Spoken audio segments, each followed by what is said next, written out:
Election time in Dhaka, not a rally for the one they're waiting for. This is for a market traders association. The real parliamentary election is due at the end of this month, and it's bound to be even more animated.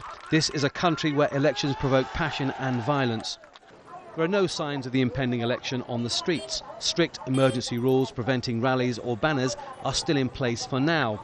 But the military-backed caretaker government has promised the fairest and most peaceful elections in the history of Bangladesh. Bangladesh is ready for elections because A, we have a voters list which is free of errors, I can say, a voters list where we have photographs.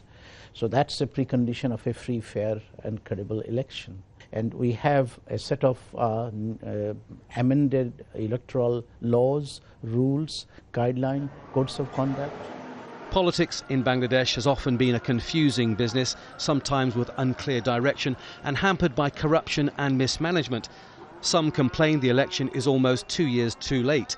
According to the Constitution, it should have been held in January 2007, within 90 days after the end of the previous administration.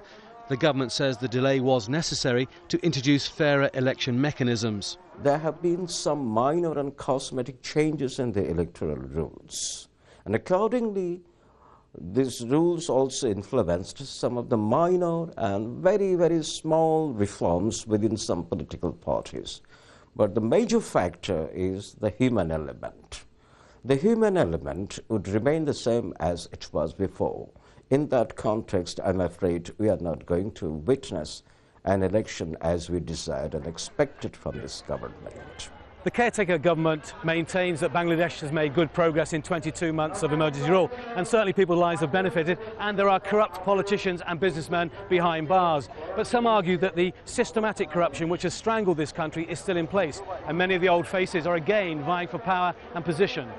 Leaders of the two main political parties, Sheikh Hasina of the Awami League and Khaleda Zia of the Bangladesh National Party, are both facing corruption charges. Both deny any wrongdoing. But there are signs of progress. This was the first meeting between the two ladies in 15 years. An indication, say optimists, that it may be the start of a new era in Bangladesh politics, though not everyone agrees. The most positive thing that has happened in Bangladesh is that people are much more aware of how corruption takes place and how people in power or with links in with people in power use those connections to really do corruption and to deprive people of their dues and rights. In the history department of Dhaka University, many of these students will be voting for the first time.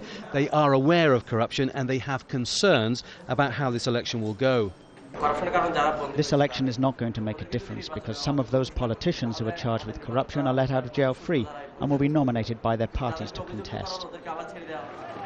The violence of 2 years ago led to emergency rule. The caretaker government is hoping its new measures will help calm the political waters and prevent similar scenes this time round. But it's a young country with some old wounds, and not all have healed yet. Tony Bertley, Al Jazeera, Dhaka, Bangladesh.